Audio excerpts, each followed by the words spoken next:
antes da gente entrar nos dilemas, e famosos dilemas sobre formas de como a salvação se dá, que a gente chamamos de ordem da salvação, ou no latim, ordem salux. O que acontece primeiro?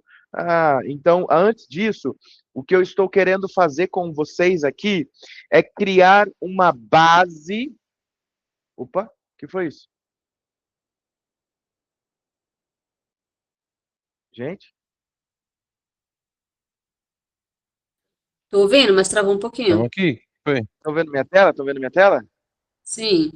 Deixa eu ouvir um É tirido, como só se eu seu tivesse. PC. É que seu PC tá lento aí, tá um pouco lenta a sua imagem, mas a voz tá normal. Ok. Então a gente começou a trabalhar justamente esse ponto sobre o que é a soteriologia, né?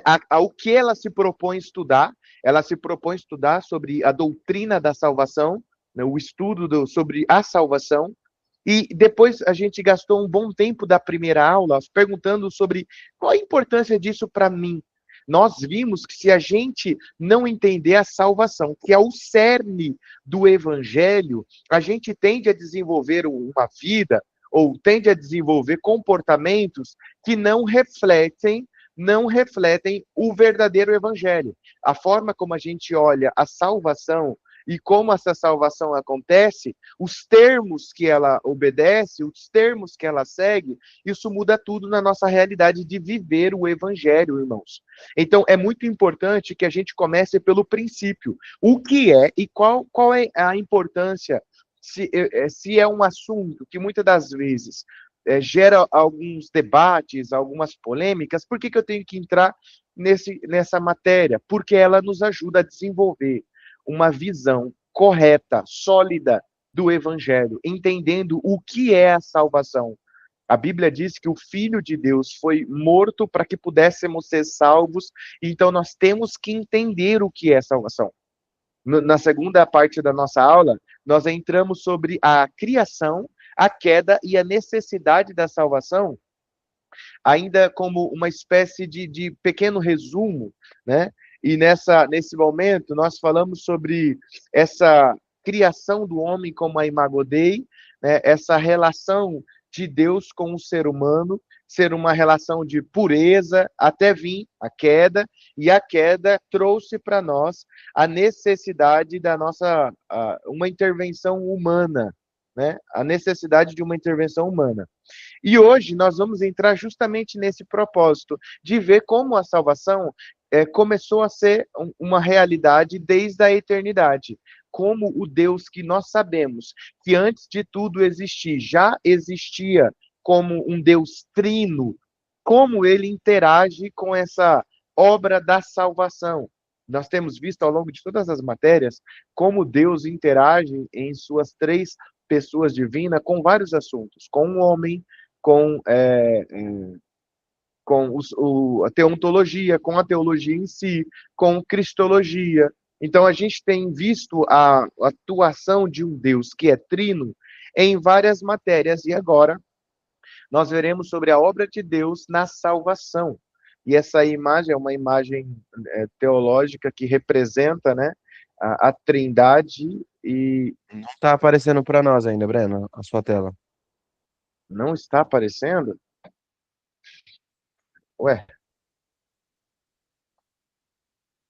vocês estão vendo o que Aqui para mim então? está aparecendo. Aqui está aparecendo. Aqui para mim também não. Vamos ver, espera só um minutinho. Não, a imagem que eu falo é a do computador, não a imagem dele. Ah, entendi. Eu pensei que era mais dele. Do slide, né? É.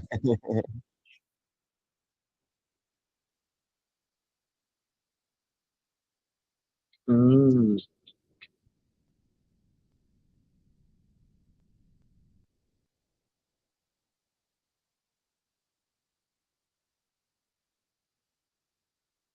Você consegue entrar aí, Vitor, no Canva? Agora vai. Agora vai. Mas entra no Canva aí, Vitor, para você ficar de stand-by aí. Tá aqui, ó. Aquele barulho que deu errado foi que não era possível compartilhar a tela. Lembra que eu falei? O pão, um barulhinho. Sim. Tô nele já, tô nele.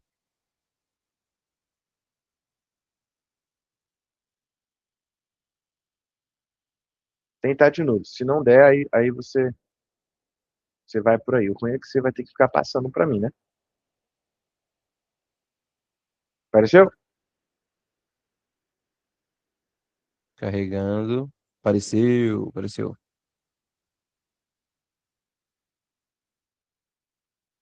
Então, Apareceu. Show de bola. aí, aqui é capa. Beleza. Então, a gente começa a perceber de que há uma relação do Deus Trino com a salvação.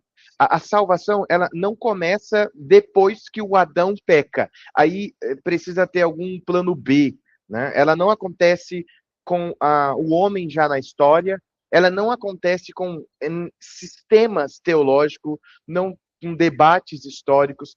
Toda a obra da salvação, meus irmãos e irmãs, especificamente começa em Deus e no Deus Trino, que age de uma forma harmoniosa, de uma forma una, ou seja, três pessoas distintas ou seja, três personalidades, três pessoas, mas sobre uma só natureza, trabalham para executar um plano e um plano de salvação de um ser humano que ainda nem existe, mas vai existir por ter o livre-arbítrio, vai escolher se voltar contra esse Deus, mas o plano já está traçado.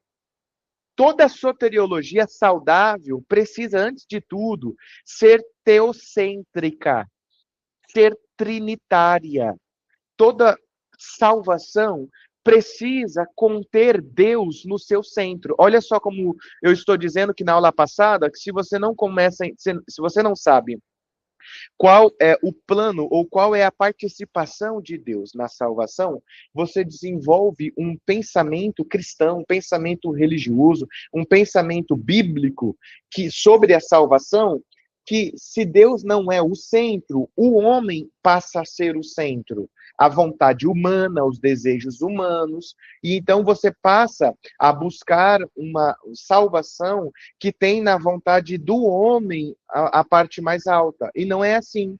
Aqui nós vamos perceber que toda a salvação é um plano do Deus Trino para restaurar, redimir o seu povo, o povo que ele criou, o ser humano que ele criou para a sua própria glória. Não tem nada a ver com fazer um homem feliz. Não tem nada a ver com dar ao homem um privilégio. Tem a ver com satisfazer o desejo da glória do seu santo nome. Tudo o que nós vamos ver a partir deste ponto reflete isso.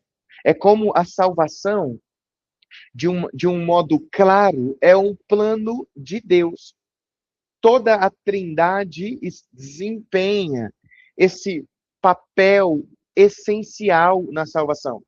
Não é apenas o Filho que morreu na cruz do Calvário, que talvez é a parte mais conhecida do processo de salvação, é o papel do Filho. As pessoas falam, Jesus morreu por você na cruz, Jesus te amou, morreu na cruz, mas a gente precisa entender, e esse é o papel dessa aula, é como a gente consegue demonstrar que não só o Filho estava agindo de forma salvífica, não só o Filho que morreu na cruz por nós, que é o autor da nossa salvação, mas como essa união perfeita entre o Pai, o Filho e o Espírito realizaram esse plano divino. Ainda que o Filho seja o executor, o que morre, o Pai e o Espírito também, gente, também tem participação em nossa salvação, e é justamente isso que a gente precisa se envolver na aula de hoje, pelo menos até às 8 horas, é o assunto que nós vamos trabalhar para que a gente possa estar envolvido com a ideia de que Deus Trino, nos salva.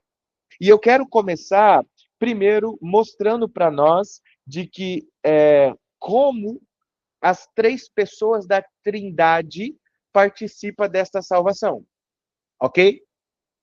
João 6, 37. Esse texto é bem interessante, eu coloquei parte dele na lousa ali, como vocês podem ver, mas eu queria que alguém abrisse aí João 6, para a gente ler um trecho desse capítulo. Esse é um texto muito conhecido. Eu não estou vendo vocês, então mantenham o áudio de vocês aberto aí para a gente ir conversando. Estou focando em olhar João a... 6, Isso, João Vitor. João 6, obrigado. João 37, né? 6, ó, só um minutinho, deixa eu ver a partir de qual a gente pode começar a ler.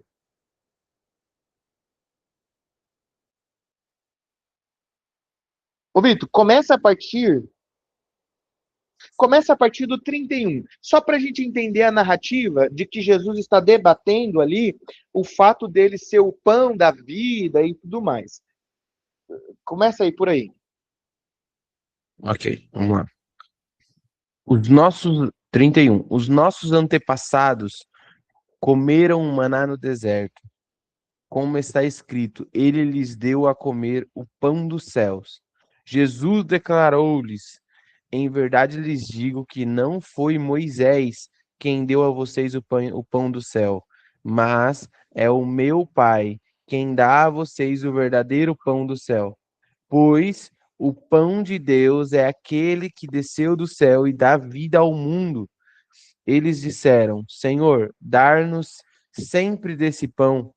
Então Jesus declarou, eu sou o pão da vida. Aquele que Amém. vem a mim jamais terá fome. Aquele que crê em mim nunca terá sede. Mas, como eu disse, vocês me viram, embora ainda não creiam. Todo aquele que o Pai me der virá a mim, e eu jamais rejeitarei aquele que vier a mim. Olha só, vocês começaram a pegar aqui qual é a participação do Pai. Lembram, vamos contextualizar o que está acontecendo aqui? Se vocês voltarem os versos anteriores, capítulo 6, começa com a multiplicação de pães e peixes. Então o povo come muito, aquela maravilha e tal. No outro dia, Jesus passa para o outro lado do mar, e o povo vai atrás dele. Jesus deixa claro de que o povo estava indo atrás dele somente por conta da comida, ok? Até aí, tudo bem. Né? Tudo bem assim, né? O povo estava faminto, Jesus multiplicou pão, não é todo dia que a gente vê isso. Então eles vêm, e Jesus fala, olha, vocês estão vindo até mim por conta do pão, né? Pela comida que perece.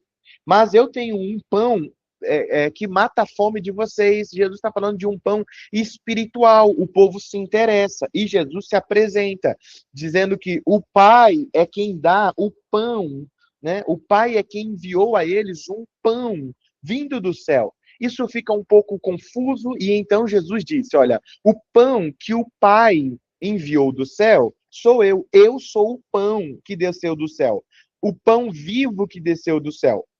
Então, eles começaram a dizer, dá desse pão, mas o primeiro passo que eu quero que vocês entendam é qual a iniciativa do Pai.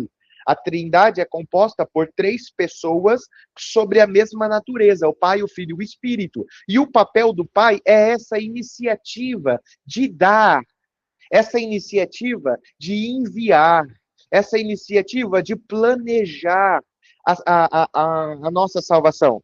Jesus é claro, dizendo que ele é o pão que o Pai, né, o pão do céu, o pão de Deus que o Pai enviou. E em seguida, ele vai declarar dizendo o seguinte, porém, eu vos disse que embora me tenhas visto, não credes. Todo aquele que o Pai me dá, esse virá a mim, e o que vem a mim, de modo nenhum lançarei fora. Qual é o papel do Pai na salvação? O papel do Pai é planejar, é essa iniciativa do planejamento. Então, o Pai amou o mundo, o Pai enviou um Filho para executar este plano de salvação. O que nós acabamos de ler é João 6:37. João 3:16, o texto mais conhecido é porque Deus amou o mundo de tal maneira que enviou o seu Filho unigênito para que todo aquele que nele crê não pereça, mas tenha a vida eterna.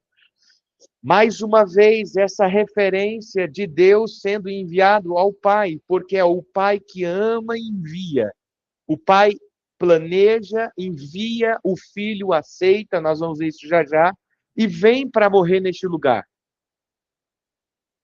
A primeira coisa que eu quero que a gente comece a colocar os pingos no i é qual é a vontade do Pai na nossa salvação.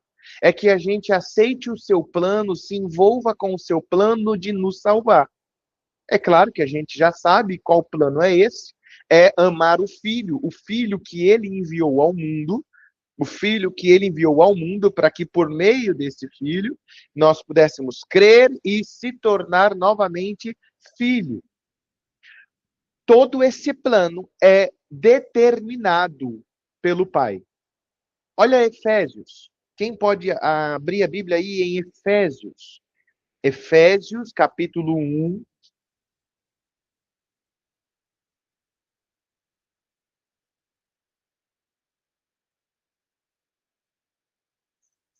Pode ler?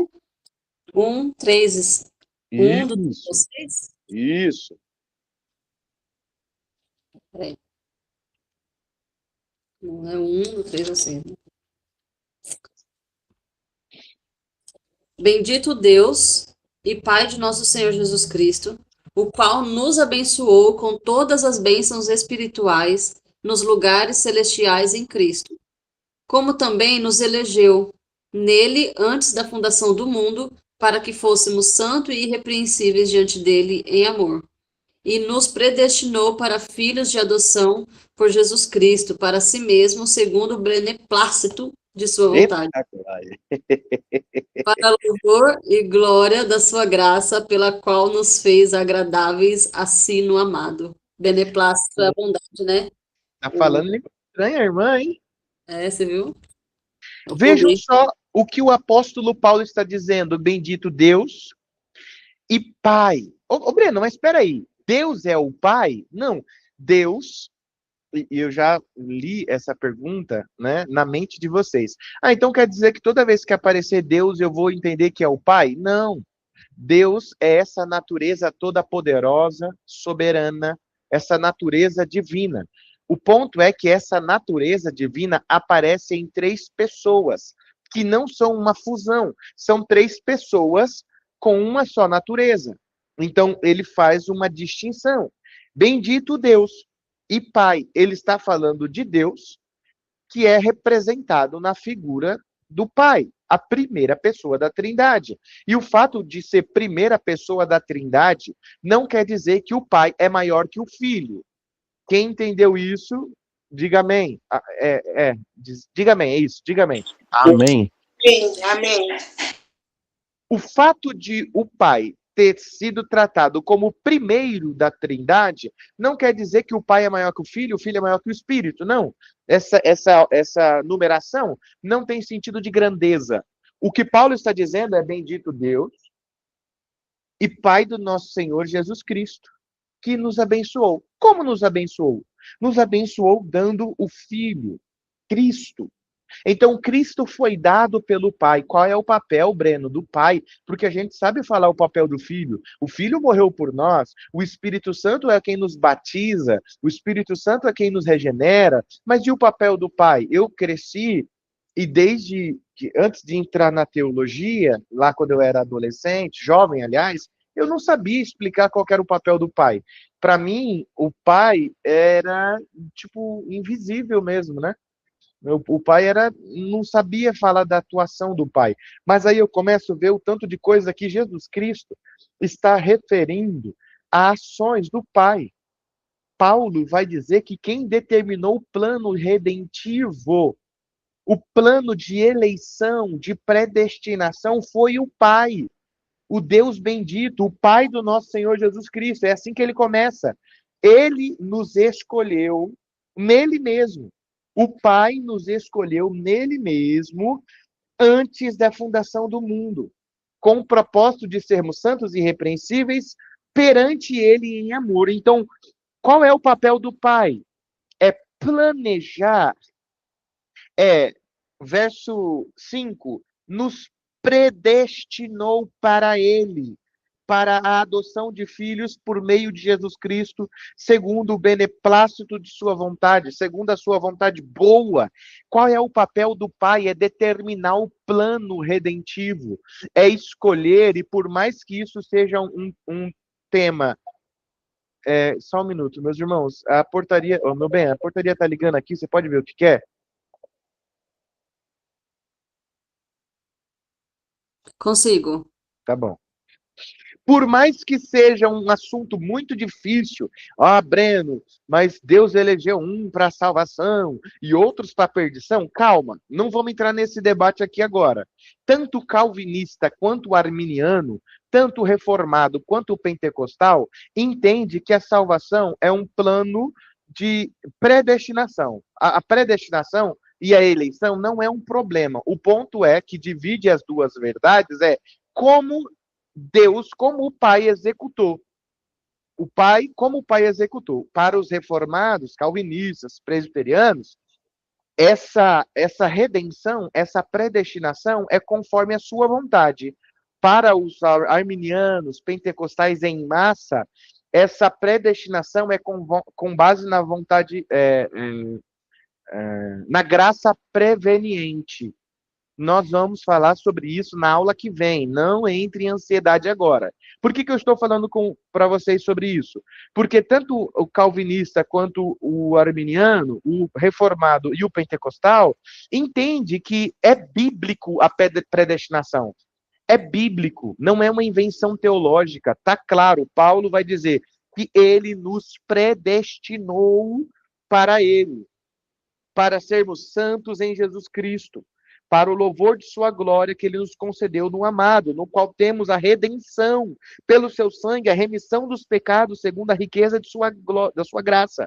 Quem deu essa iniciativa da nossa predestinação, da nossa eleição? Paulo está dizendo, o Pai. Então, qual é o papel do Pai nesse plano de redenção? É ele quem determina o plano. Ele que estabelece o plano de que serão redimidos em Cristo todos aqueles que no amado encontrarem a vontade de Deus, a salvação de Deus. Este é aqueles que ele vai para o louvor de sua glória, nos conceder a vida eterna. Não só isso, como no verso 5, eu acabei de ler no verso 5, mas especialmente em Romanos 8,15, o verso 5 de Efésios, nós já lemos. Quem pode abrir Romanos 8,15? E finalizarmos aqui essa ideia sobre qual é a iniciativa do Pai na nossa salvação.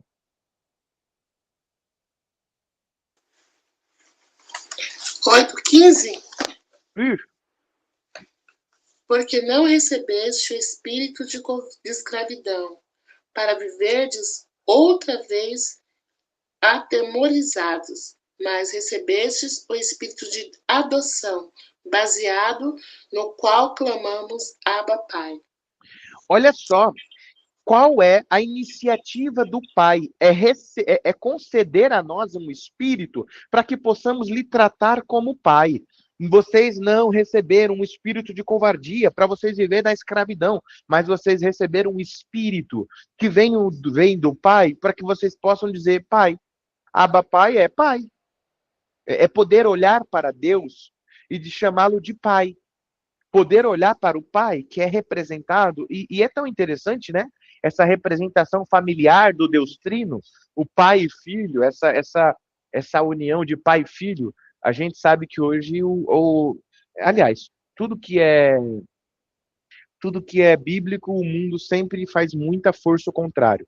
Não que não seja, e eu já estou todo cauteloso na minha fala, mas o mundo faz parecer essa relação de mãe e filho ser uma relação muito mais forte. Mas não é à toa que Deus se apresentou como pai e filho, né? A relação da paternidade, ela tem uma influência tão grande na vida do ser humano, do filho, que é assim que Deus se apresenta como Deus Trino, é o pai e o filho, e essa relação de pai e filho é uma relação que permeia ou que baseia, é a base para todo relacionamento debaixo do sol, né? Como a gente costuma ver Salomão dizendo. O ponto é que nós recebemos um espírito que potencializa a gente viver como filhos salvos, filhos adotados, não como covardes que antes viviam na covardia, na escravidão, atemorizado, mas agora fomos adotados. Com base no plano que o Pai estabeleceu, nós podemos chamá-lo de Pai novamente. Isso é o cerne do Evangelho.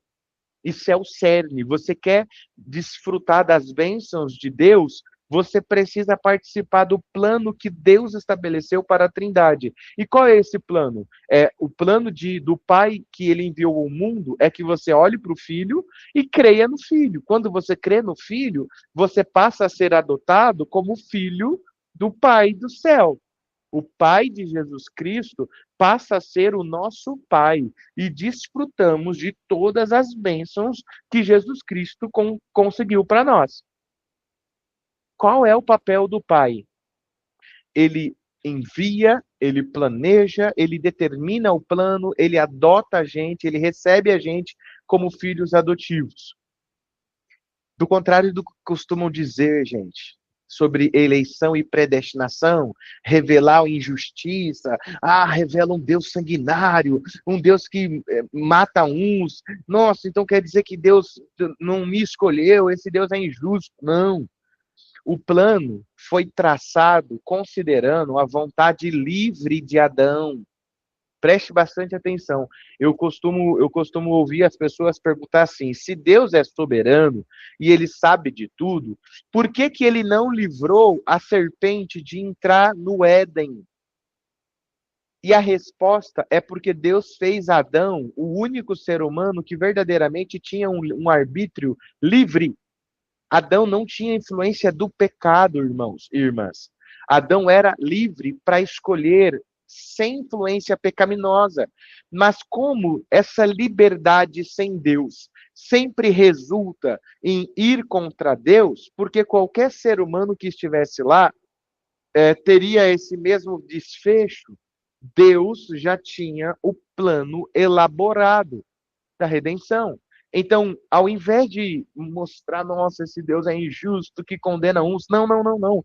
O que trouxe condenação para a raça humana não foi Deus, foi a vontade humana. Adão era livre em seus desígnios, Adão era livre no seu arbítrio, Adão não tinha o que nós temos, o mal influenciando a gente para se afastar de Deus. Adão decidiu se afastar de Deus. Então, o ponto é que a eleição e a predestinação revelam o quanto Deus é soberano na salvação. Mesmo sabendo que dar algo poderoso na mão do homem poderia fazer com que o homem se voltasse, Deus já tinha um plano estabelecido, considerando que o homem se voltaria contra ele. Eu não sei quanto tempo Adão viveu sem pecar contra Deus.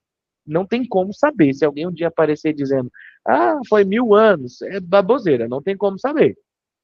Mas eu sei que não foi de primeira. Não foi assim, Deus criou o ser humano, na outra semana, né? Na outra semana Adão já peca contra Deus. Não sei, não tem indícios disso. O ponto é que ele pecou. Então, a eleição e a predestinação revelam essa soberania de Deus na salvação. Ela, ao invés de destacar a crueldade de Deus, pelo contrário, ela destaca o amor. Deus poderia condenar todos ao inferno. Deus poderia enviar todos nós para o inferno, mas em seu amor e misericórdia, Deus decide com sua vontade soberana dar o que nós não merecemos, que é a salvação. Ou seja, ao invés de destacar ódio, rancor, pelo contrário, destaca amor, destaca misericórdia. Opa, houve um barulhinho. Só terminar de ler aqui, eu já passo para lá. Destacando seu amor e misericórdia ao escolher aqueles que serão salvos, conforme é ensinado nas Escrituras. Conforme é ensinado nas Escrituras. Quem que... Deixa eu ver quem que é.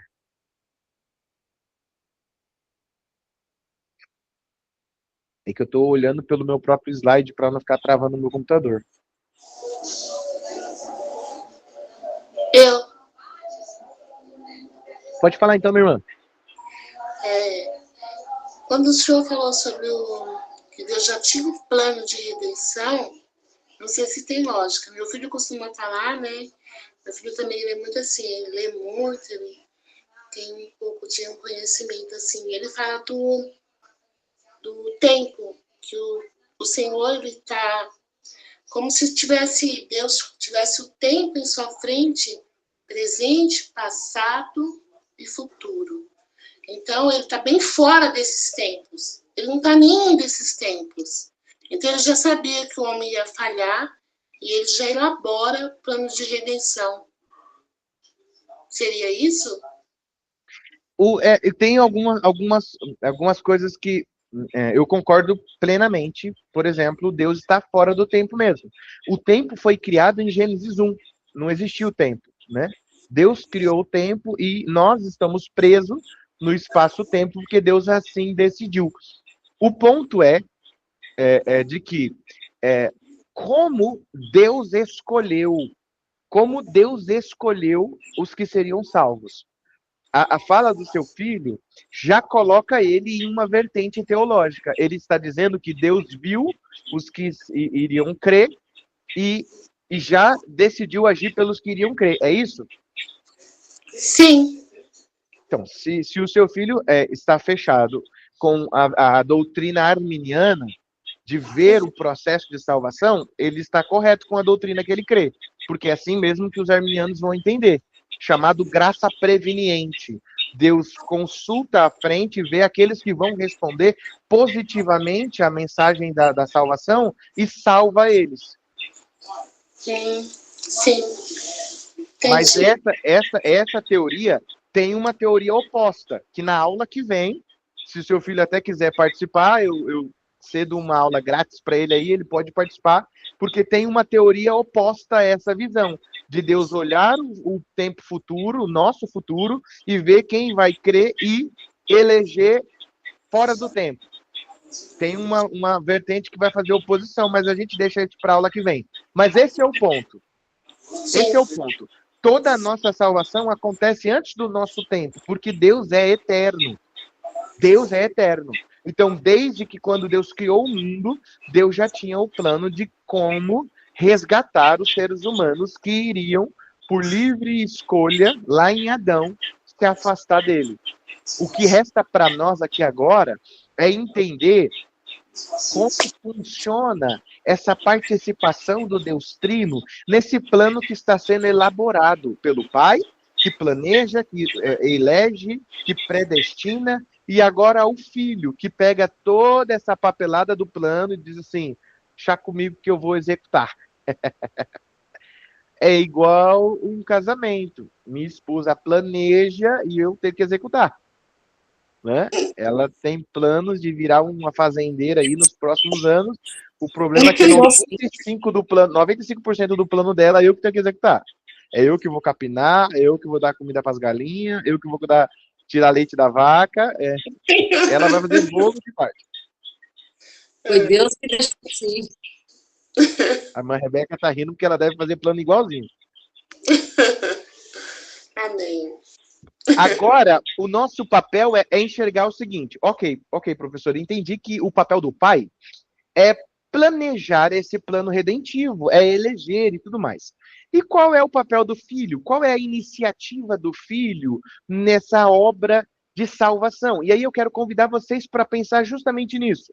Enquanto o pai é o planejador, é o autor da salvação, o filho é aquele que executa a redenção.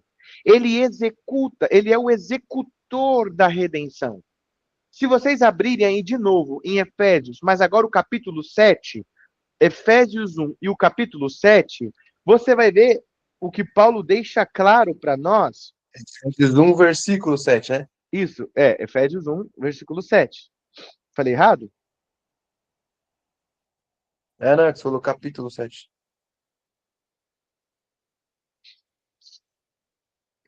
Lê aí, João Vitor. Posso ler? Pode. Em quem temos a redenção pelo seu sangue, a remissão das ofensas, segundo as riquezas da sua graça. Olha só o que ele está dizendo. Em quem nós temos a redenção pelo seu sangue. A remissão dos nossos pecados. Tem que estar na minha versão. Qual que é o papel do filho? É nos redimir. A iniciativa de Deus é nos salvar. por meio do seu Filho. E o papel do Filho é executar essa vontade do Pai. Em Cristo, nós temos a redenção pelo seu sangue derramado na cruz do Calvário. Então, o Filho, ele é o executor deste plano que o Pai planejou. Qual plano, professor? Salvar os seres humanos por meio do derramamento do sangue de um inocente que seja santo. O Filho disse: eu vou executar esse plano. Então, ele vem, ele morre, e por meio do seu sacrifício, nós temos a redenção. Pelo sangue do Cordeiro de Deus, nosso pecado foi expiado. A gente, mesmo que a gente não seja judeu do século, sei lá, 20 antes de Cristo, a gente entende esse linguajar, porque a gente sabe pelo Antigo Testamento que essa linguagem de sangue, redimindo, era uma linguagem do templo do Antigo Testamento. Eu pequei, o que eu faço? Tem que pegar um cordeiro, pegar uma pomba, pegar um pássaro e levar até o sacerdote, falar do seu pecado para ele. O sacerdote vai derramar o sangue do animal para que você possa ser redimido momentaneamente. Seus pecados serem redimidos momentaneamente. Por que momentaneamente? Porque nenhum sacrifício tinha um alcance eterno. Então, esse linguajar de sacrifício pode ser estranho para nós quando a gente conheceu a fé pela primeira vez. Se você encontrar aí no seu serviço alguém que nunca ouviu falar do evangelho e você começar a falar de sacrifício, de sangue, a pessoa vai achar que isso é meio macabro, né? Vai achar que negócio é esse? Você fez um pacto, uma aliança de sangue? O seu Senhor derramou sangue por você? Nossa, que coisa violenta. Mas nós estamos acostumados com esse linguajar do Antigo Testamento. Era preciso derramar sangue para que você fosse redimido momentaneamente. Mas agora vem o Cordeiro de Deus, e esse Cordeiro de Deus, uma vez derramado o sangue dele pelas pessoas, não precisa mais ficar derramando mais sangue. Então, Cristo trouxe para nós, por meio do derramamento do seu sangue, aquilo que o Pai planejou para nós: ser chamado de filho, ser adotado de novo. Qual é o papel do filho? É nos trazer, por meio da execução do plano, os benefícios desse plano, ser chamado filho de Deus. Ao mesmo tempo que Paulo vai dizer que o papel do filho é ser a aliança, o intermediador entre Deus e os homens, porque este filho, além de ser Deus, que é o outro lado da briga, de um lado da briga está o homem, do outro lado da briga está Deus. O homem arrumou briga com Deus e Deus se afastou dos seres humanos. Então, Deus não pode compactuar com o pecado e o homem é pecado. Então, Deus decide encarnar na pessoa de Jesus Cristo, homem, para que este homem, sendo santo, fizesse as pazes entre duas partes que estavam brigadas. Este Jesus que está no meio, o apóstolo Paulo vai dizer que é o mediador, o que faz as pazes, o que olha para Deus e fala: olha, o que tem que acontecer para salvar eles, para você perdoar eles? Ah, tem que morrer na cruz do Calvário. Ok, ó. Aí Jesus olha para outra parte e fala: ó, morri na cruz do Calvário por vocês, o que vocês têm que fazer agora é crer em mim como Salvador de vocês, pazes feita. Ambos os lados decidem: ok, o plano para mim assim tá bom, agora a gente pode pegar na mão de Deus de novo e dizer assim: ó, paz. Não por nós, mas por conta desse que você colocou entre nós e o Senhor. Deus colocou o seu Filho encarnado na pessoa de um ser humano, para que esse ser humano ligasse essas duas pontas que estavam desatadas. Vamos ler 1 Timóteo 2?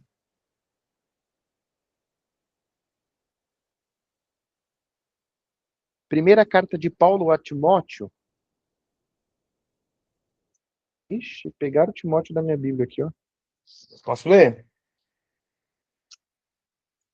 Ou você quer ler? Não, eu só quero abrir só para ir ler junto com você. O inimigo roubou Timóteo. Ah, devolveu. Acabou de devolver. Manda. Pois há um só Deus e um só mediador entre Deus e os homens, o homem Cristo Jesus. Tava lendo Pode errado. continuar? Não, eu tava lendo errado, desculpa.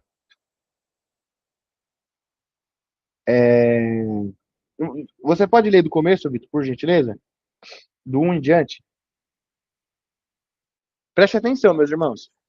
Posso sim.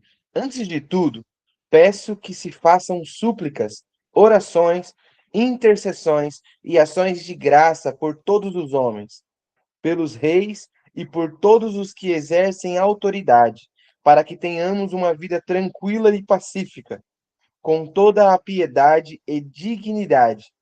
Isso é bom e agradável diante de Deus, o nosso Salvador, que deseja que todos os homens sejam salvos e cheguem ao conhecimento da verdade, pois há um só Deus e um só mediador entre Deus e os homens, o homem Cristo Jesus, Continua no 6. o qual entregou a si mesmo como resgate por todos. Esse foi o testemunho dado no seu devido tempo. Há um só Deus e um só mediador entre Deus e os homens, Cristo. Ninguém pode ficar entre essa briga, Deus e homens. Ninguém, exceto um, Jesus Cristo. Só existe um Deus, só existe um mediador. Esse Deus só aceitaria fazer as partes com a outra parte, que é os homens, se houvesse um mediador qualificado. E só existe um qualificado para fazer com que a gente tenha paz com Deus: Jesus Cristo. Ah, mas eu sou muito bom, eu não roubo, eu não mato, eu não fumo, eu não faço isso, não faço aquilo. Então, por que Deus não ia querer estabelecer paz comigo, se eu sou tão de boa? Porque nenhum se encaixa para ser mediador, para trazer paz com Deus, se não for Jesus Cristo. Nenhuma outra religião, se não for a cristã, se não for a que prega Cristo como mediador, consegue conectar a gente de novo com Deus. Então, qual é o papel do Filho? É ser esta ponte que nos conecta a Deus, o nosso Pai. Qual é o papel do Filho na nossa salvação? Pegar a sua mão, pegar a mão de Deus, dar as pazes e dizer assim: está feito o meu trabalho. Agora nós podemos chamá-lo de Pai porque Jesus Cristo pagou o nosso pecado. Jesus Cristo ligou a gente novamente. Jesus Cristo, em sua morte, fez com que esse ato, a sua morte, fosse suficiente e eficaz para nos conectar com Deus, para ser o nosso intercessor. O autor de Hebreus vai apontar isso em Hebreus 9. Eu espero que vocês estejam grifando aí nos textos bíblicos de vocês, porque esses textos são muito interessantes para a gente entender qual que é o plano redentivo e eu poder dar nomes. Ó, isso é papel do Pai, isso é papel do Filho. Hebreus 9, 12.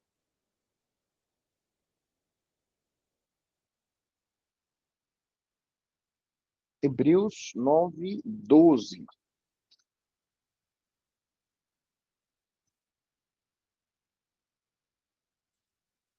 Vamos ler a partir do 11. Quando, porém, veio Cristo como sumo sacerdote dos bens já realizados, mediante o maior e mais perfeito tabernáculo, não feito por mãos, quer dizer, não desta criação, não por meio de sangue de bodes e de bezerros, como era no Antigo Testamento, mas pelo seu próprio sangue entrou nos santos dos santos, uma vez por todas, tendo obtido eterna redenção. Qual a diferença da ação de Jesus Cristo para a ação do ser humano no templo antes de Cristo? Eu pequei, então eu vou ao sacerdote, ofereço o meu sacrifício, ele entrega a Deus, mas assim que eu saio, eu peco de novo, já tenho que me preparar para o mês que vem, outro sacrifício. A ideia aqui do autor de Hebreus é que Cristo, a sua morte e o seu sacrifício foram suficientes para que a gente não precisasse que Cristo fosse sacrificado todo mês, uma vez que ele morre como sumo sacerdote, uma vez que ele entra no Santo dos Santos, não criado pelas mãos humanas, mas o Santo do Santo, a presença de Deus, essa é a ideia, né? O Santo do Santo é o lugar onde ficava a presença de Deus. Agora Cristo, que é o próprio Deus, entra na presença santa de Deus, oferece um sacrifício que, assim como ele é eterno, o seu sacrifício também é eterno e resgata todos de uma vez por todas, de modo que mesmo que você ainda veja pecado em suas ações, o que você precisa agora não é mais assassinar uma galinha, matar um pombo, um cabrito, a menos que você queira fazer o churrasco e chamar o professor, né? Mas não precisa mais você achar que o seu esforço vai trazer paz com Deus. Não vai, é somente o esforço de Cristo. É por isso que ele prega para aquela mulher a do poço, dizendo, não tem mais a ver com sacrifícios. É lá ou aqui, Jerusalém ou aqui, tem a ver com o coração. O Pai agora busca aqueles que no coração o adoram em espírito e em verdade. E o adorar em espírito e em verdade é reconhecer que Jesus Cristo é o plano de Deus, o plano do Pai sendo executado. É por isso, meus irmãos, que nós precisamos entender soteriologia para entender qual é o plano do Filho em executar o plano do Pai. Jesus disse assim, olha, a minha vontade é fazer a vontade do meu Pai. Por quê? Porque a vontade do meu Pai é que todos sejam salvos. Passa de mim esse cálice, Senhor. Todavia, não faça como eu quero, faça como o Senhor quer. Foi a oração de Jesus Cristo no Getsêmani. A obra redentora de Jesus é central na soteriologia, onde ele se entrega por nós, oferecendo expiação e reconciliação, cumprindo as promessas do Antigo Testamento e trazendo salvação à humanidade. Por que nós podemos voltar a chamar o Senhor de nosso Pai? Por conta desta iniciativa do Filho em nossa salvação. O Filho decidiu pôr a mão no arado e morrer por nós em nosso lugar. Isso resultou no quê? Na vitória do Filho sobre o pecado que Adão tinha falhado. Agora é os mesmos moldes de Adão. Ele é um ser humano sem pecado, como Adão era, sem pecado. E agora, no que Adão falha, ele não falha. O apóstolo Paulo vai explicar isso com muita clareza, dizendo: ele é o nosso segundo Adão. Ele é o segundo representante da humanidade. Assim como toda a humanidade é representada em Adão, e por isso nós nascemos em pecado, nós nascemos com a natureza pecaminosa, agora toda a humanidade pode ser representada em Jesus Cristo. Não de uma forma automática, eu sou crente, nasci numa família de crente, automaticamente já sou redimido. Não, é por meio da fé em Jesus Cristo. Todo aquele que crer em Jesus Cristo se apropria dessa nova natureza, se apropria-se dessa nova representatividade. O Adão tem representatividade sobre todo o ser humano porque ele era ser humano. Jesus Cristo tem representatividade sobre todo ser humano que crê em seu nome. Agora não é só o fato de ser humano, você se apropria daquilo que o ser humano Jesus Cristo trouxe para nós, mas é o fato de você crer na obra de Jesus Cristo. Observe que toda a nossa discussão soteriológica, se ela não for cristocêntrica, ela perde o eixo. Se você está pregando e fazendo as pessoas achar que elas vão ser salvas se elas não cometerem nenhum pecado, você está perdendo o eixo. Se você está dizendo que as pessoas vão ser salvas se elas fizerem um voto de fé, você está perdendo o eixo, está perdendo a base do evangelho. É interessante que a gente vai chegar no céu e vai encontrar muita gente que a gente considerava que, isso aí nem era crente não, cara, isso aí vivia recebendo aconselhamento do pastor, vivia lá no banquinho do aconselhamento, dava trabalho, mas estava lá. Por quê? Porque entendeu que o eixo da salvação é crer em Cristo. É claro, as obras precisam confirmar com a fé? Precisam. Mas como o apóstolo Paulo escreveu para a igreja, se eu não me falha a memória, de Colossenses, né? Assim também como Jesus Cristo inspirou João a escrever à igreja da Ásia, eu sei que mesmo tendo pouca força, não negaram o meu nome, ou seja, vocês são muito fracos, está sempre deslizando, mas nunca abandonam, nunca afastam-se totalmente do meu nome, então a vitória veio a eles.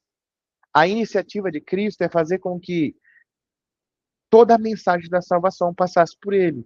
Ele deixou isso claro, dizendo que ele era a porta, que ele era o caminho, que ele era a vida, que ele era o pão, que ele era o próprio Deus, o eu sou.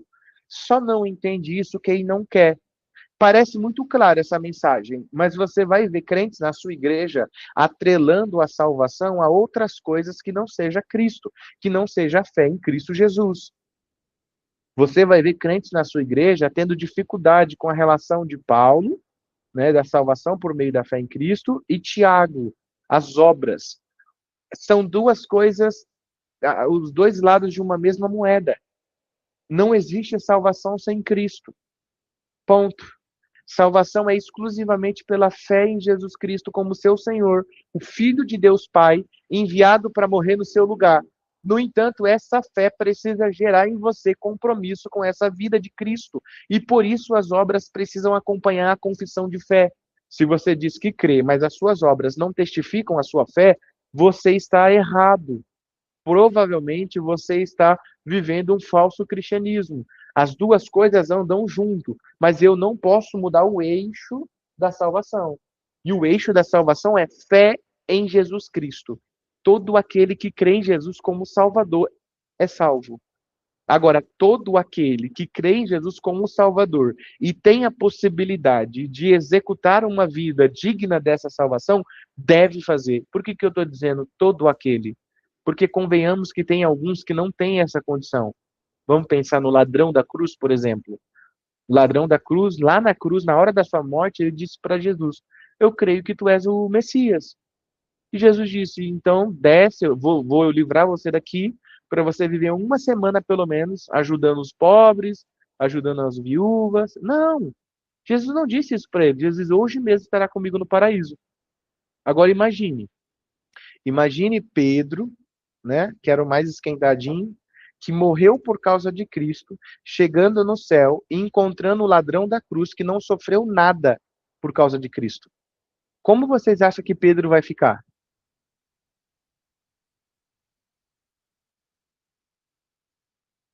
Ele vai dar graças a Deus porque ele foi salvo. Olha, que ó, pegadinha. Eu já estava com medo do que vocês iam falar. Pedro É, não tem que ficar nada, porque Pedro entendeu que a salvação é graça. A salvação não é conduta, a salvação não é obras, a salvação é uma iniciativa de Deus. Agora, quando chegar na fila do galardão, aí certamente o ladrão da cruz não vai receber o mesmo galardão que Pedro. Tá lá, glória a Deus, estou salvo, que maravilha. Mas galardão, se galardão for bala de goma, Pedro vai receber umas 500. O ladrão da cruz vai receber talvez uma, não sei.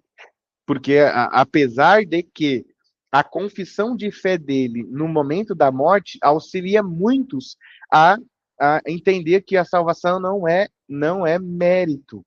Então, não sei como seria o galardão desse camaradinho aí. Porque imagina o tanto de gente que se sente incapaz, se sente imundo, se sente imperfeito. Mas quando eles olham para como foi a salvação do ladrão da cruz, eles falam: nossa, se ele foi salvo, por que o Senhor não me salvaria? Então, Senhor, me recebe também. Senhor, eu quero ser seu servo. E Deus disse: claro. Então, né, a gente fala: o ladrão da cruz não teve tempo para agir como cristão, mas o testemunho dele está registrado nas Escrituras. E está incentivando pessoas a, não importa quem você é, entregue sua vida a Jesus hoje. Ele vai te aceitar. Isso é interessante. Acabei de pensar nisso aqui, ó. eu ia falar exatamente, Amém. eu O ia que falar você ia falar? exatamente isso, de que ele não teve obras e o testemunho dele está na palavra, e muitas pessoas que tiveram obras talvez não foram nem citadas, né? Pessoas que tiveram obras talvez não foram, o nome não foi citado, as obras não foi citada, porque o testemunho dele coopera hoje para o nosso conhecimento de Cristo, né? De que a graça alcança as pessoas e não tem a ver com as obras, né? Então acho que contribui para esse conhecimento de Cristo que nós temos hoje. Muito bem, muito bem. Agora, chegamos na terceira pessoa da Trindade. Olha que imagem bonita, né? Tá glória. Ah, meu Deus, agora que eu descobri o IA, nunca mais meus slides serão os mesmos. Qual é a iniciativa do Espírito Santo na nossa salvação? Preste atenção, se até aqui nós temos visto que o Pai planeja, o Pai é quem desenvolve o plano de redenção, o Filho é quem executa esse plano, qual é o papel do Espírito? É aplicar para nós. É o Espírito que aplica para nós. Sem a obra do Espírito, a salvação permaneceria apenas como um fato externo a nós, uma notícia. Olha, Jesus morreu para que todo aquele que crê seja salvo. Mas quem é o que crê? Como crê? Se nós somos pecaminosos, nunca por uma iniciativa humana a gente escolhe a salvação. Não, eu não consigo, senão eu teria feito isso sem Jesus. Então, qual é o papel do Espírito? É aplicar ao coração do ser humano. Nós temos alguns textos, né, que traz para nós, como João 16, 8. Quem consegue abrir aí? João 16, 8. Ligeiro, bem ligeiro. Outra pessoa abre 1 Coríntios 12, 3.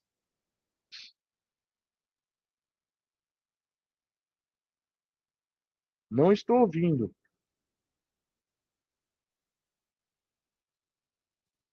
João 16, 8. Boa. 1 Coríntios 12. Outra pessoa já abre aí, já para a gente ganhar tempo. Quando ele vier, convencerá o mundo do pecado, da justiça e do juízo. Isso é o aplicar. Esse convencer já é Jesus fazendo com que corações pecaminosos, que deliberadamente, ou seja, espontaneamente, sem força nenhuma, está se opondo a Deus, agora o Espírito Santo vai fazer resistência com esses corações, convencendo eles da justiça de Deus, convencendo ele de todos os termos que Jesus Cristo obedeceu para pagar o nosso lugar. Então, da justiça, do pecado, da gravidade, aliás, primeiro da gravidade do nosso pecado, quem nós somos, o que desafiamos, o que merecemos, da justiça de Deus, que é o que Deus estabeleceu como critério para que pudéssemos ser amigos novamente, e como Cristo, né, atinge esse critério, e qual é a sentença, qual é o juízo para aqueles que entendem que Cristo é o seu Senhor, esse é o juízo. Para aqueles que entendem que Cristo não é o seu Senhor, aquele é o juízo. Qual é o papel do Espírito? Aplicar em nosso coração essa mensagem, fazendo com que toda a sua vida, até aquele dia, você ignorou a mensagem da salvação, mas agora o Espírito se opõe ao seu coração e ele convence você. Ele resiste o seu coração e faz com que você olhe para a sua vida e a necessidade que você tem de um Salvador de um modo totalmente diferente. Nós chamamos isso de conversão. Isso só é possível por causa do que Paulo vai dizer em 1 Coríntios 12, 3. Quem que achou? Eu achei, pode ler? Pode. É 12:3, né?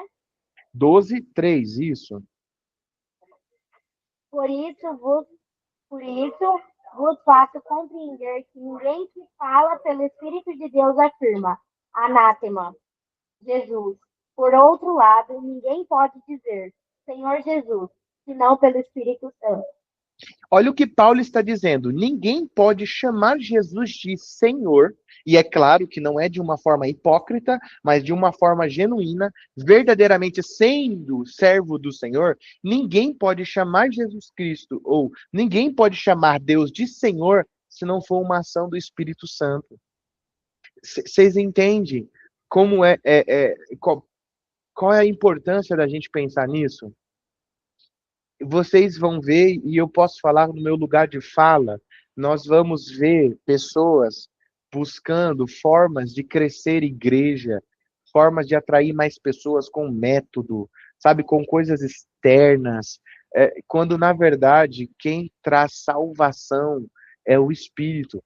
Ao invés da gente ficar dizendo, Senhor, me dá estratégia para crescer o grupo, crescer a igreja, crescer meu trabalho, nossa oração deve ser, Senhor, que o teu Espírito Santo abra o coração dos irmãos, que o teu Espírito Santo salve pessoas, que a mensagem do Espírito Santo salve gente nesse lugar. Paulo sempre pedia para os irmãos orar para que a porta da palavra fosse aberta, para que o Espírito Santo aplicasse no coração dos irmãos. Paulo disse que para uns a mensagem do Evangelho chega como um fedor insuportável, mas para outros, e esses outros é porque o Espírito Santo está tocando, chega como um cheiro suave. O que define o que será um fedor de um cheiro suave é o papel do Espírito Santo. O próprio Senhor disse a aquele discípulo que foi lá na rua chamada direita, lá quando Paulo caiu do cavalo, qual era o nome dele? Ananias? Não. Ananias, né? Eu acho que era ele mesmo. O que Então, foi curar ele da cegueira? isso. A fala do Senhor para ele foi: ele é para mim um vaso escolhido. Você não vê indícios nenhum de Paulo pensando se Cristo é bom ou não é. O próprio Paulo vai dizer que quando Cristo se deparou na frente dele, o desejo dele era de continuar caçando cristãos. Mas agora o coração dele é o que o autor, o próprio Paulo vai chamar aqui no grego de convencer. Ele convenceu, desculpa, o Paulo não, o João vai chamar aqui no grego de ele veio para convencer, ou seja, resistir frontalmente com Cristo e a mensagem de Cristo para que você mude de vida, haja essa mudança drástica. É assim que acontece. E eu estou dizendo isso porque isso muda a forma como nós pregamos, ao invés de agradar as pessoas, para que as pessoas tentem se gostar da mensagem e tomar uma decisão em prol da mensagem. O que nós devemos fazer é agradar ao Espírito, para que o Espírito haja na igreja, haja no coração. Vocês conhecem a história de pessoas que chegou à fé depois de tomar 30 tiros? Certamente vocês conhecem. Tomou tiro, morreu, foi na UTI, ficou em coma e quando voltou, voltou crente. Mas também conheço história, inclusive a história do Moody, se eu não me engano, do Dwight Moody, um dos maiores missionários evangelistas que a gente já viu, se converteu lendo um folheto evangelístico. Ele resistiu muito ao cristianismo, não gostava de crente, entrou num ônibus com um folheto evangelístico. Ao descer do ônibus, se eu não estou confundindo as histórias, ao descer do ônibus, depois de ler aquele folheto, ele era crente, ele disse que era crente. Quem fez isso? O Espírito. Então, o pai executa, o pai planeja, elabora, envia, o filho executa, morre para que os termos que o pai estabeleceu aconteça e o Espírito Santo aplica isso no nosso coração. É o Espírito Santo quem torna eficaz no tempo e na experiência humana aquilo que Cristo realizou na cruz. Paulo vai dizer para Tito 3, capítulo 5, vou ler a partir do verso 4, capítulo 3, versículo 4. Quando, porém, se manifestou a benignidade de Deus, nosso Salvador, e seu amor para com todos, não por obras de justiça praticadas por nós, mas segundo sua misericórdia, ele nos salvou, mediante o lavar regenerador e renovador do Espírito Santo. Paulo está dizendo que quando se apresentou Cristo, que é a benevolência de Deus, e benevolência é a capacidade de pensar coisas boas, de desejar coisas boas. Bondade é a capacidade de executar essa benevolência. Então, Deus mostrou sua benevolência, essa capacidade de pensar coisas boas para nós. Como? Quando ele mostrou Cristo a nós. Quando Cristo veio, Cristo foi uma explicação clara de como Deus, mesmo a gente o irritando, Deus tem bons planos para nós.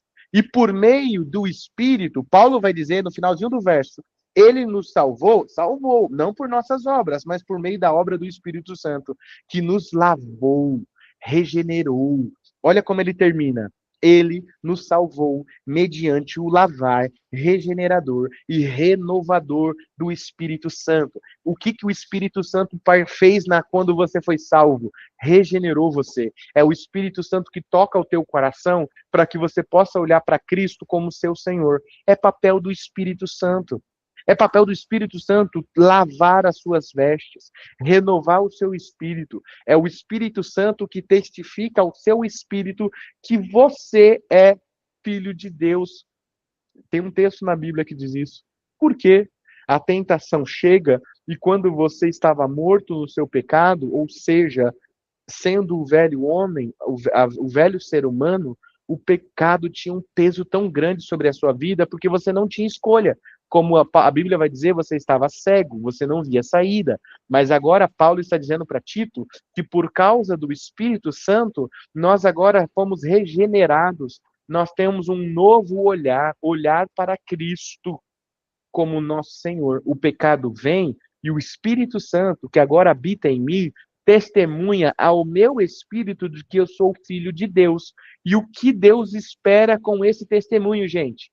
É que esse testemunho do Espírito seja suficiente para que você abandone a tentação, resista à tentação, fuja da tentação, com base no testemunho do Espírito no seu coração, dizendo: você é um filho de Deus, você é uma filha de Deus, você não é mais um órfão, Deus te adotou. O plano do Pai, executado pelo Filho e aplicado pelo Espírito, já chegou até você. Não haja como um órfão. Não é isso que Paulo vai escrever as suas cartas, exortando as igrejas a não agirem mais como se eles não fossem filhos? Não ajam como se não fossem filhos. Não é isso que o autor de Hebreus vai escrever para as pessoas que estão querendo abandonar a Cristo com medo de morrer, dizendo: não ajam como se vocês não fossem de Cristo. Não tem como voltar para um período da vida de vocês sem Cristo. Abandonar a Cristo é abandonar todo o plano de salvação de Deus. Não abandonem a Cristo. Quem entendeu isso, gente? Diga amém quem entendeu. Amém. Amém. Amém. Antes de dormir, vai orar e dizer: Deus, eu quero falar disso para alguém amanhã. Eu quero pregar isso aqui amanhã. Eu quero pedir oportunidade lá na igreja para pregar isso. Em nome de Jesus. O Espírito Santo atua na regeneração dos crentes, proporcionando uma nova vida em Cristo e na santificação, guiando em direção à maturidade espiritual, em conformidade com a imagem de Cristo. E aí a gente começa a pensar sobre o papel desse Espírito de aplicar a salvação em nossas vidas. Nós vimos em Paulo que acontece algumas coisas, e aqui eu vou só trazer, só pincelar, quando a gente chegar no capítulo 5, isso vai ficar mais claro, mas a primeira coisa que esse Espírito faz como uma declaração legal, um veredito legal diante de Deus, da justiça de Deus, é que agora nós somos justificados. Justificação é a obra divina que declara que o crente justo diante de Deus, fundamentada na fé em Cristo, refletindo a graça e misericórdia da Trindade na salvação. Quando eu creio em Cristo como meu Salvador, por meio da ação do Espírito, automaticamente eu sou justificado. Eu sou feito justo. Eu não sou justo, não sou inocente, mas a justificação é eu me tornando inocente ou sendo inocentado, não por ausência de provas, mas porque outra pessoa se fez culpada em meu lugar. Então, qual é a primeira coisa que o Espírito Santo vai trabalhando em relação à minha salvação? É essa declaração legal de que sou justificado em Cristo. Por meio da fé, eu sou justificado. Então, o primeiro aspecto da minha salvação é que eu sou justo. Não há condenação mais sobre a minha vida. É o que Paulo vai dizer para os romanos. Nenhuma condenação há para quem está em Cristo Jesus. Por quê? Porque por meio da fé em Cristo, o Espírito Santo já liberou uma declaração legal diante de Deus de que você está inocentado. Não porque você é inocente, mas porque a obra de Cristo foi aplicada a você. Você agora está se beneficiando daquilo que Cristo fez na cruz do Calvário. Então a nossa vida com Deus começa justamente por isso, por meio da justificação. Agora, o Espírito Santo vem morar dentro de mim e dá start ao segundo estágio da salvação. Se por meio da justificação eu já posso dizer que sou salvo, porque a salvação é fé, salvação não é obras, eu posso dizer, já sou salvo. Se alguém chegar em você e perguntar: ô Rebeca, você já é salva? A Rebeca não precisa ter receio de dizer: sou. A Rebeca só precisa ter receio se a Rebeca não crê em Cristo como seu Salvador. Se a Rebeca não crê em Jesus, aí ela... Aí eu vou ter que ligar pro Gerson.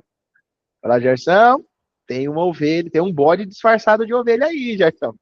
Mas se a Rebeca tem convicção de que a salvação dela é exclusiva pela obra de Jesus, não pela obra dela, ela vai dizer, já sou. Ah, mas Rebeca, você tem vários pecados, sim. Mas a salvação não é obras, a salvação é fé.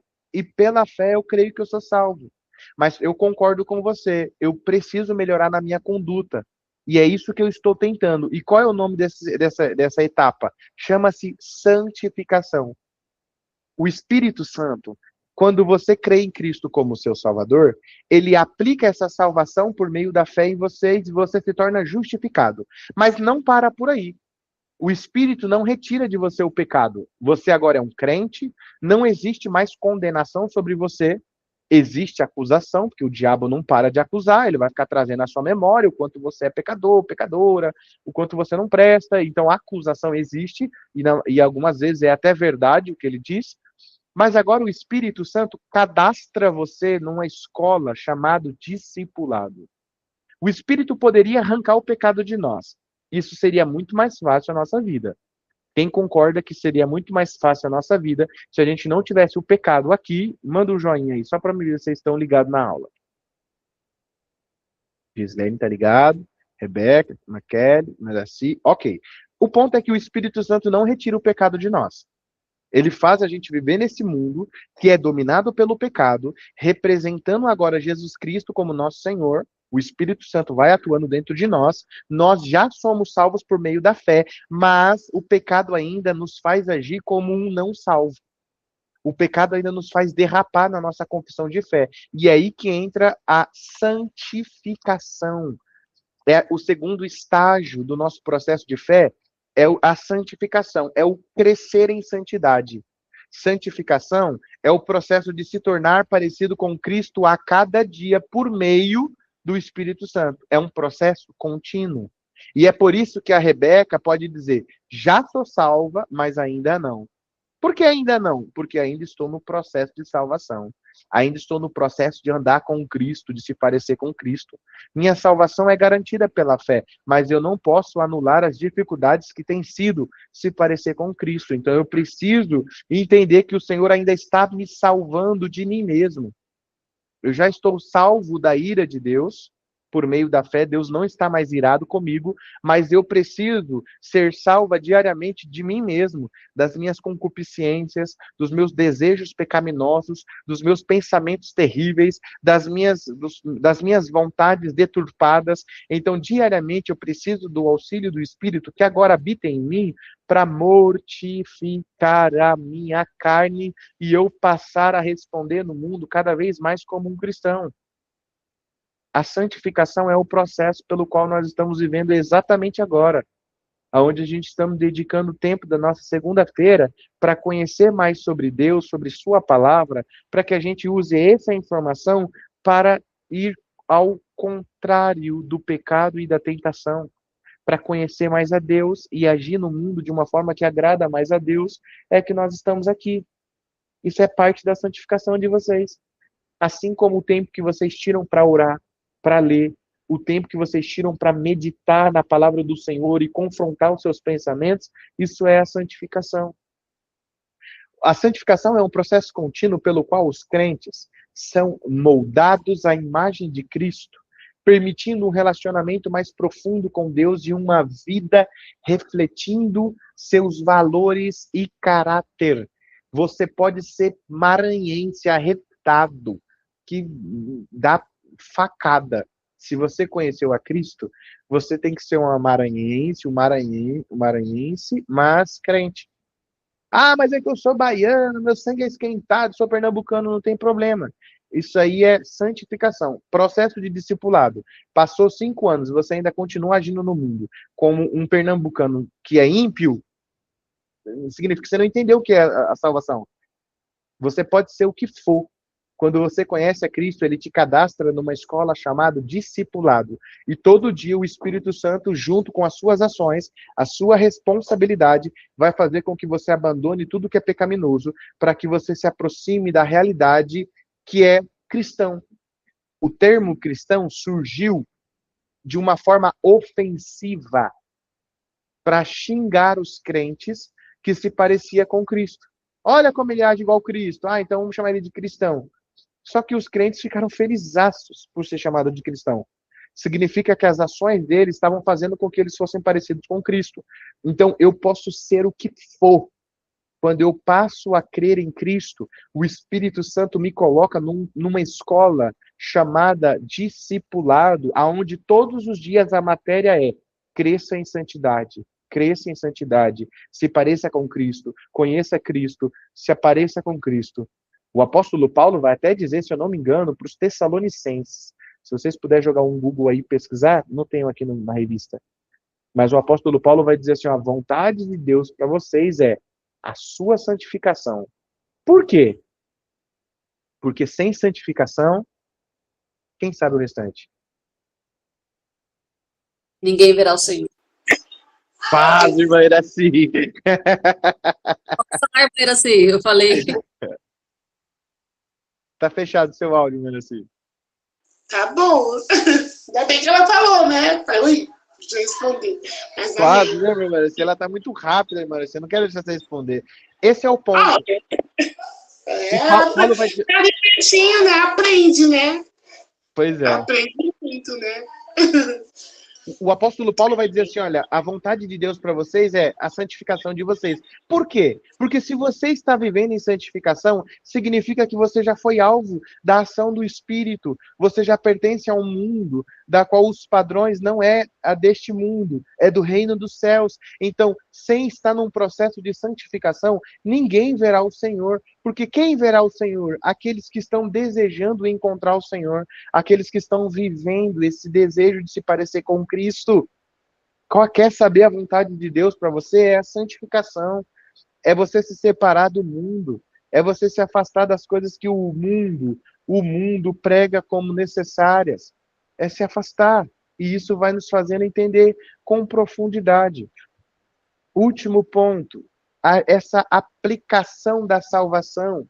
A aplicação da salvação envolve esse chamado divino. Observe que o único papel do ser humano aqui é reconhecer que ele foi incluído numa obra que excede ele, a obra de Deus. Deus planejou, Jesus Cristo executou e o Espírito Santo me convenceu.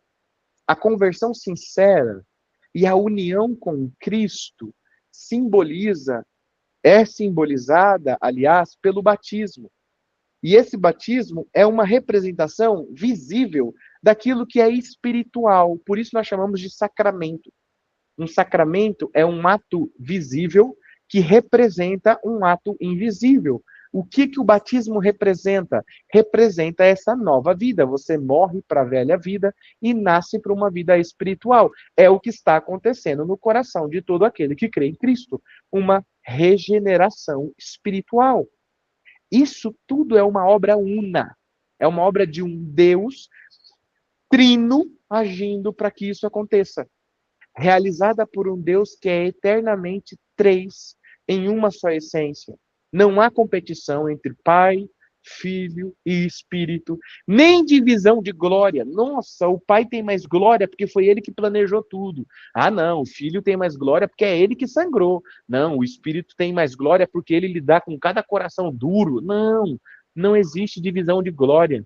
Toda obra redentora resulta na exaltação do Deus Trino, não na exaltação do Pai, não na exaltação do Filho, não na exaltação do Espírito, mas é para a glória do Deus Trino. Dúvidas até aqui?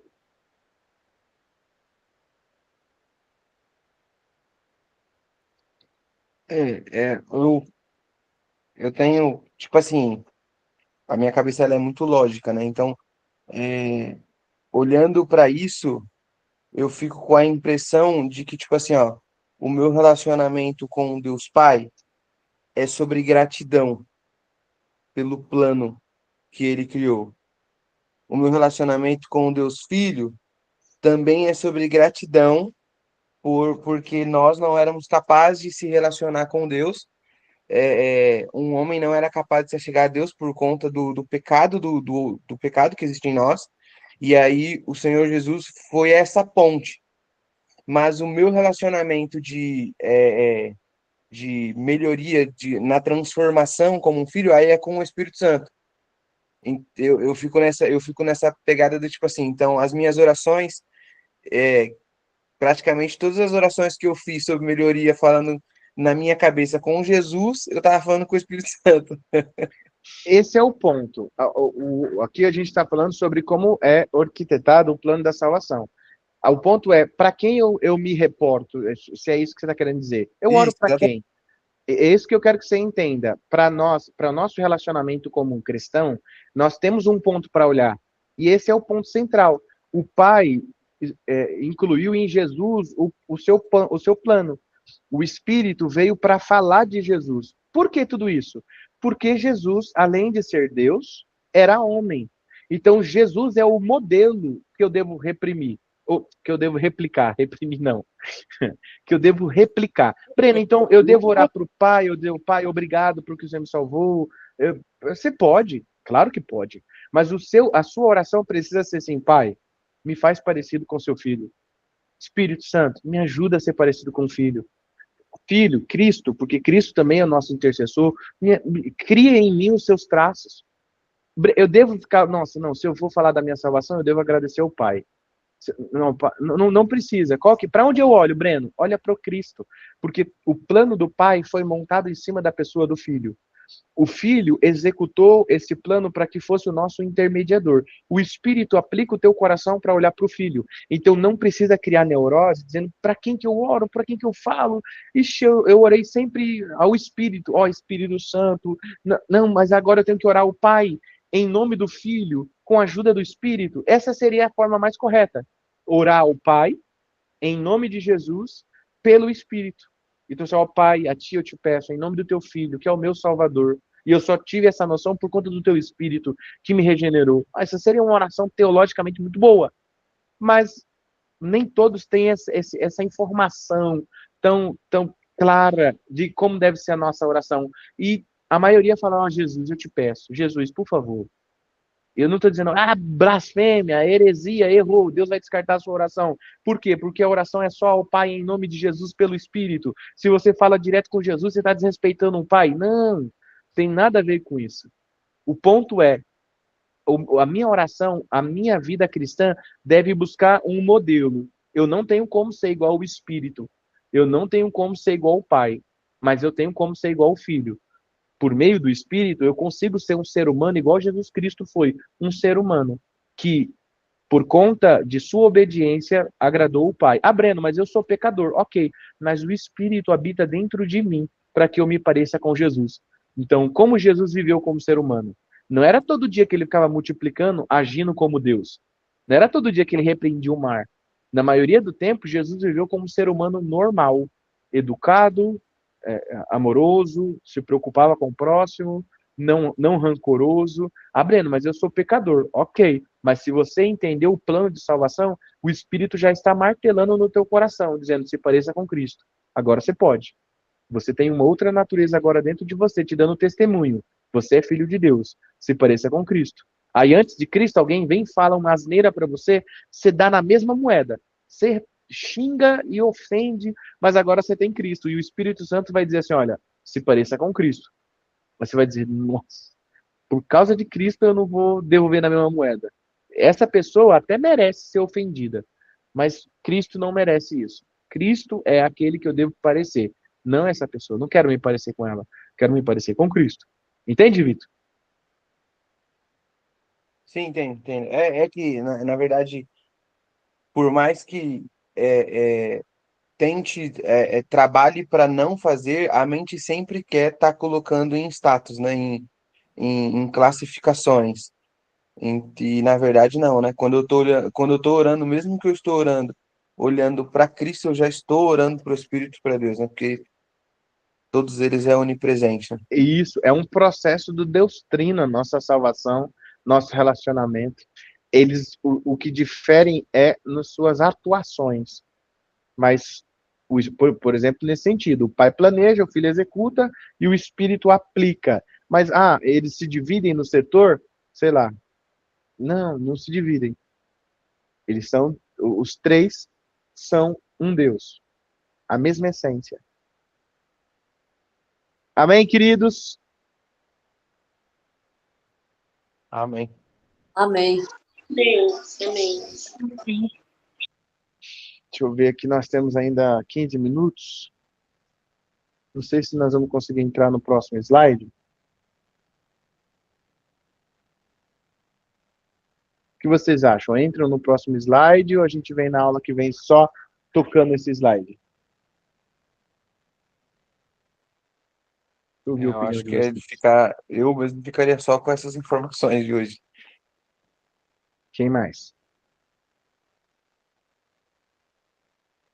Irmã Kelly. Então, vou considerar que a irmã Kelly e Fernando votou junto. Aí nós já temos 3 votos, deu empate. Eita. Aí, ó. Rebeca também, Rebeca? Irmã Iraci, entra ou não entra?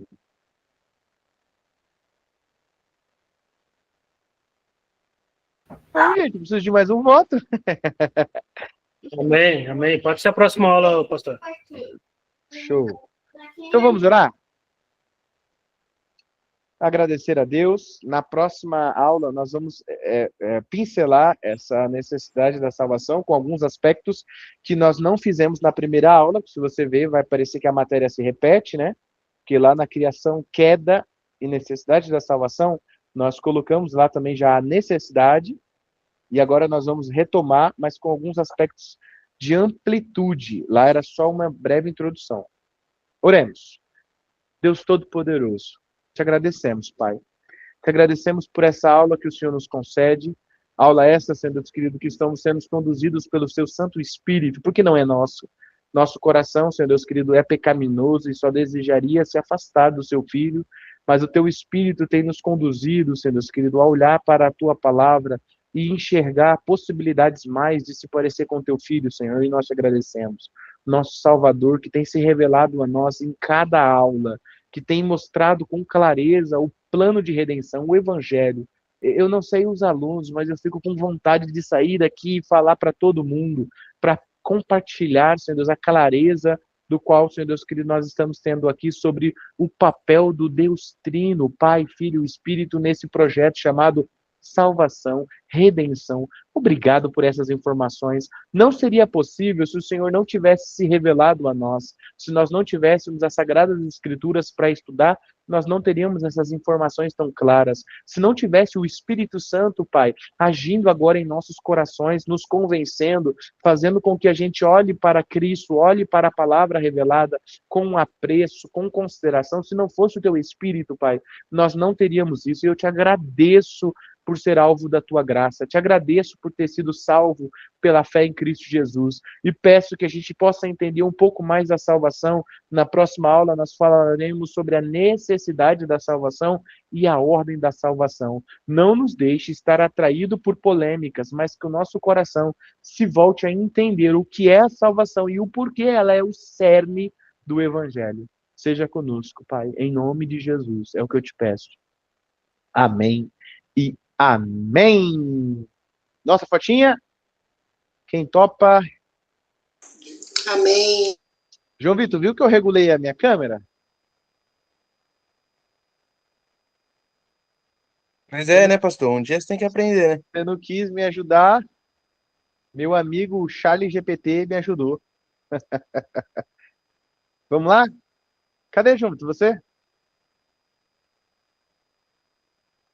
É, pode ir, teria que Tá entrar bom. pelo celular. Então vai. 3, 2, 1. Eu tô sorrindo. Tá. Vou colocar lá que você estava sorrindo. Isso. Gente, Deus abençoe. Muito obrigado. Na próxima aula, a tampa da chaleira vai voar. Paz, Senhor. Amém. Paz, Ai, Senhor. Paz. Eu não fui na oração hoje, pastor, porque tem a aula do pastor Breno aqui, tá?